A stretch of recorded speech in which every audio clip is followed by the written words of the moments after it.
समृद्धी महामार्गाची आखणी जेव्हा केली तेव्हा देवेंद्रजी मुख्यमंत्री होते आणि मी MSRDC खात्याचा मंत्री होतो। अनेक लोकांनी त्याला विरोध केला, प्रचंड विरोध केला, महामार्ग होऊ देणार नाही म्हटलं।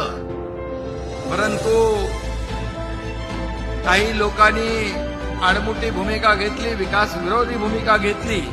परंतु खऱ्या अर्थाने हा नागपूर मुंबई समृद्धी महामार्ग अमरावतीमधून पण जातो, हा विकासाचा महामार्ग ठरणार आहे असे आम्ही मनामध्ये निश्चय केला आणि देवेंद्रजींच्या मार्गदर्शनाखाली मी रस्त्यावर उतरून त्या ठिकाणी समृद्धी महामार्ग पुढे नेला।